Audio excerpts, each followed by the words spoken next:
Three friends, one fatal mistake.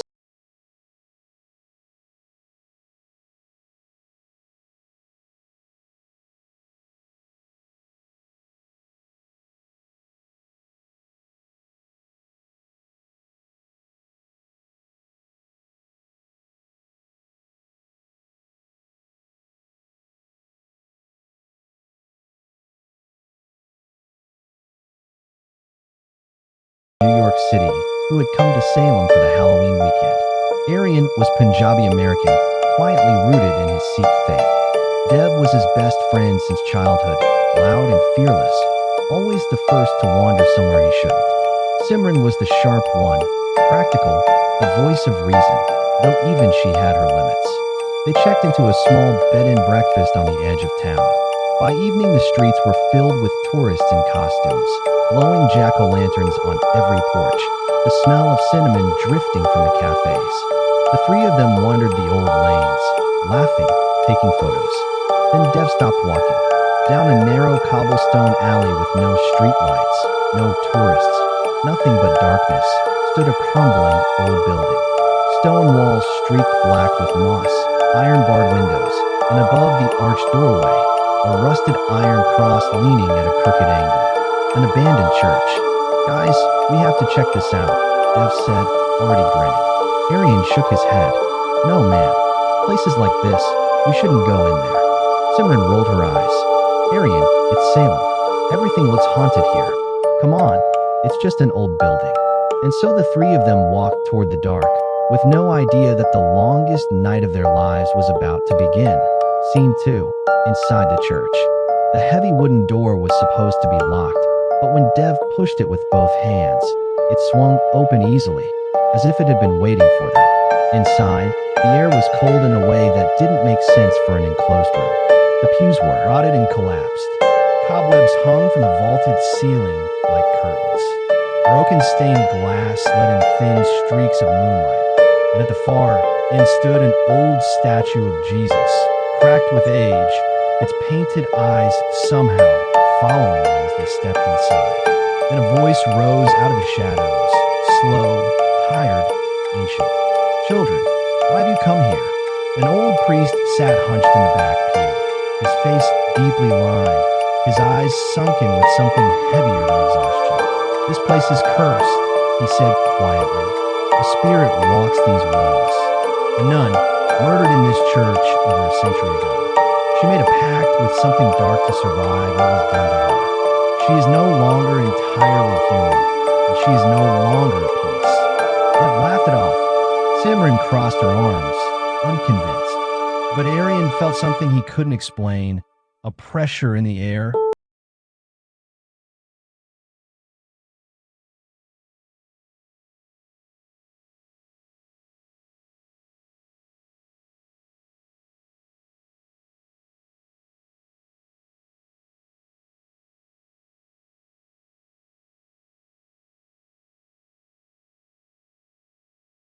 Deeply wrong.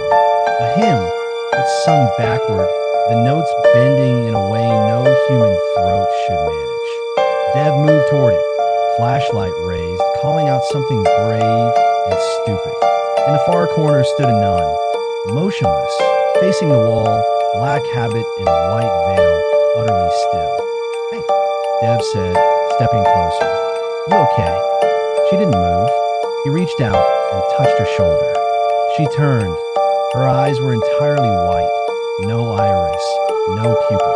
Her lips were cracked and black. And from somewhere in her throat came a sound that was not a scream and not a word.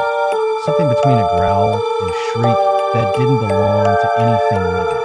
Dev stumbled back, but before he could run, she pressed one hand flat against his chest and sent him flying across the church. He hit the stone wall and didn't get up. Scene 4. Aryan's sacrifice. Dev, wake up. We need to get out of here." Aryan was on his knees beside him, shaking him, getting nothing back. The priest stood frozen in the corner, eyes shut, lips moving in silent prayer. Then, in a low, broken voice, "You think you can outrun her? Animals that wander in here by mistake, she never lets go. You are human. You carry more fear, more soul, more of what she needs. You will not escape her. He paused, and something flickered behind his exhausted eyes. And yet tonight feels different. I don't know why. Something is happening that hasn't happened in over 100 years. Before he could say more, Sister Agnes crossed the church in an instant and seized Aryan by the throat, lifting him clean off the ground. Her nails, long and black, dug into his neck, drawing thin lines of blood. She extended a tongue far too long to be human and licked it slowly from the skin. Aryan's eyes found Simran's. With what air he had left, he rasped, "Simran, run. Please, go. I am not leaving you," she said, voice shaking, and she didn't move. Scene 5. Simran's courage. Her eyes dropped to Aryan's wrist. The steel kara his mother had given him before the trip, brought all the way from the Golden Temple in Amritsar. And at his side, the kirpan he always carried, tucked into his jacket. She wasn't Sikh. She didn't know the words, but she had nothing else. She looked up at the statue of Jesus at the altar, tears running down her face. I don't know how to pray to you. I don't even know what I believe. But something evil is in your house, hurting my friend. If you're real, help us. Then, pulling from every memory she had of Aryan's faith, every Gurdwara visit she tagged along for, she shouted the only word she remembered. Afiguru yi kya kalsa, afiguru yi ki fode. Yo bole so niho, sat sriel. She pulled the kara off Aryan's wrist and forced it onto Sister Agnes's hand. Then she grabbed the kirpan and drove it into the nun. Chest. Scene 6. The liberation of Sister Agnes. The sound that followed didn't belong to this world. Sister Agnes released Aryan, who collapsed to the floor gasping. She staggered, convulsing, as thick black liquid poured from the wound, her body twisting unnaturally in the air as if something invisible were being torn out of her. Then a miracle. Every candle in the church lit at once. The broken stained glass glowed gold from within. The statue of Jesus seemed to shimmer with warmth.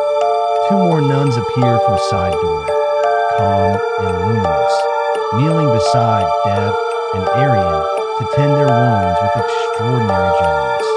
The old priest walked slowly to Sister Agnes, opened a small vial of holy water, and poured it over her hands and face, speaking softly and loud. Her white eyes faded to ordinary brown, human again for the first time in a century, full of grief and, finally, something like relief.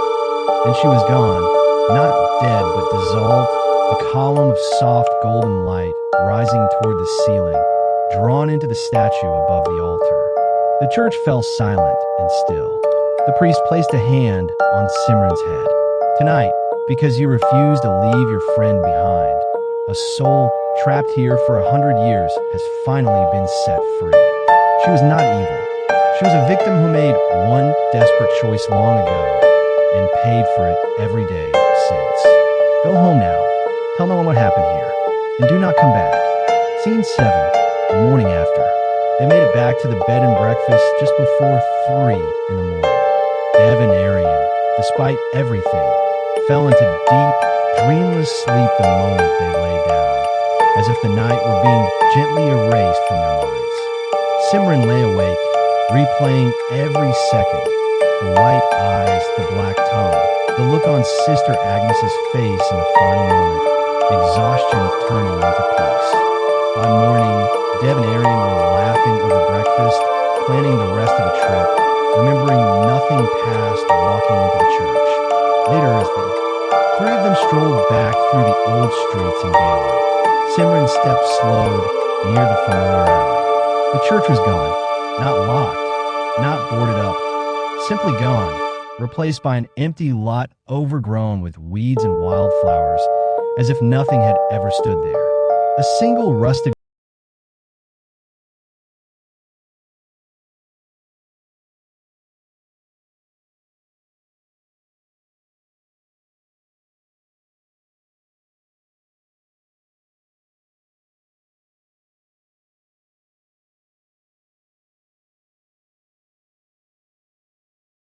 nothing at all. Final scene, what Salem remembers. Aryan, Dev and Simran drove back to New York that Sunday evening, arguing over the radio, completely at ease. For them, it had been a perfect Halloween weekend, nothing more. But the people who had lived in Salem for generations noticed something that morning. A heaviness that had hung over that particular corner of town for as long as anyone could remember was simply gone. Dogs that always avoided that lane walked through it without hesitation. The air itself felt lighter. 3 strangers had come to Salem for a weekend getaway. They never knew what they had done, but Salem knew. Sometimes the universe sends exactly the right person to exactly the right place at exactly the right moment. Not because they're the strongest or the most prepared, but simply because they refuse to leave someone behind.